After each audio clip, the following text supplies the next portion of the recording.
Michael, talk a little bit about, you're the voiceover here in terms of this whole panel of actors here. And so, really, when you say you were looking at the window, I mean, is there a little bit of that in you that you would have liked to have been? I would have given anything. Literally, I would have given anything to put the ears on and the tail and jump around.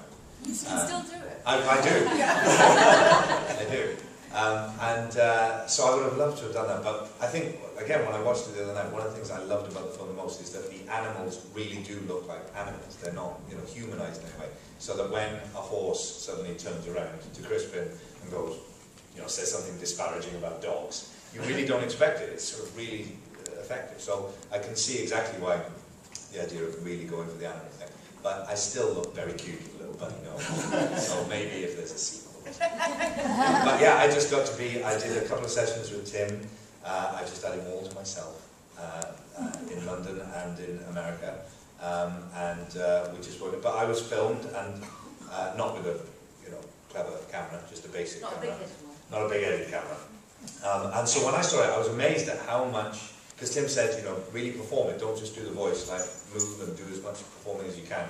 Twitch your nose as much as you can. And so I was amazed when I watched it how much all my hand movements are there. I really recognised my hands. It's really funny. I didn't think I'd recognise any of that. So it's good. And the bit of my nose as well, yeah definitely. Do the rabbit. Do the rabbit. Do the rabbit. I lived with rabbits for 6 months. But I did a lot of yoga to build up my leg. So I could get my leg up and go.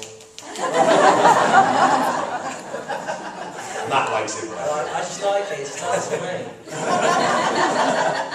Matt, how did you do your role? You obviously had Mr. Lucas, yes, two characters, you can obviously not do them both at once. And so how did that work in terms of this? What happened was, so I was, again, in one of these green, very fetching, light bodysuits, very swimming, and, but you could see my face, and it's my face matted on to the kind of chubby casing that you see there in the form of the Tweedles on both characters. But there was another actor called Ethan Cohen, C-O-H-N, who was great, and he played whatever Tweedle that I didn't play at the time. So he had a brilliant memory, because he'd say, no, do you remember you did it like that? And I was like, oh yeah, thank you, because it might be a couple of hours from when I played one Tweedle to the other. So he, in a way, was my memory as much as anything else, and I really wouldn't have been able to play this part without him. But yeah, I mean, it was strange, and sometimes we were walking on stilts, because the first time we meet Alice, we were a great deal larger than her. Then other times we were crouched on the floor.